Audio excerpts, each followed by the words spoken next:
Les éditions Télème présentent un enregistrement intégral de En souvenir de toi de Tamara McKinley, alias Elidine, lu par Catherine Pajon. Aux habitants du quartier londonien de l'East End, qui, durant la Seconde Guerre mondiale, se sont courageusement battus, et plus particulièrement à celles et ceux qui ont perdu la vie le 3 mars 1943.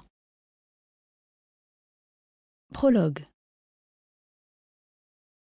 Londres, février 1943.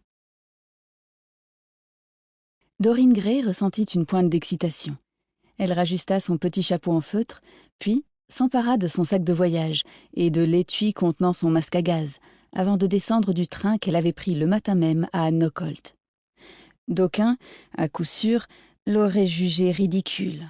À son âge, une divorcée de 35 ans, mère de 2 fillettes, occupant en outre un poste de confiance au ministère de la Défense.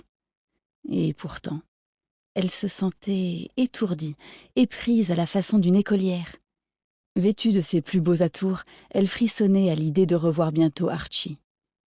Doris, sa sœur aînée, si elle venait à être mise au courant, dirait assurément d'elle pique-pendre, mais Doreen ne s'en souciait guère.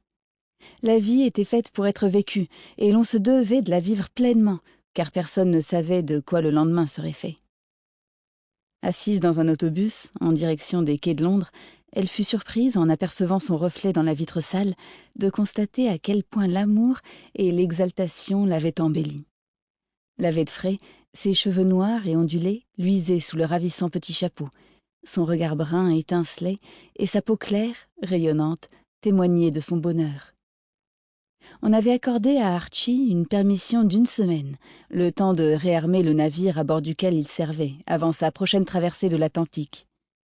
Résolus à jouir de chaque instant passé ensemble, les amoureux avaient échafaudé tant de projets que Doreen priait à présent pour que rien ne vînt gâcher la fête. Le rouge lui monta aux joues, à l'idée de se retrouver bientôt avec Archie dans la petite chambre d'hôtel qu'elle avait réservée. Il s'était écoulé tellement de temps depuis sa dernière permission. La nuit, la terreur de le perdre la tenait éveillée. Depuis leur rencontre, 3 ans plus tôt, il n'y avait eu que de brèves retrouvailles, lorsqu'il était à terre.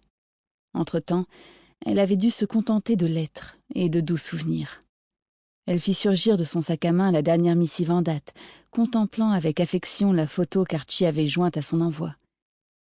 Archie Blake occupait le poste de chef mécanicien sur un destroyer qui faisait la navette entre l'Angleterre et les États-Unis pour escorter des convois de navires marchands. Sample complete. Ready to continue?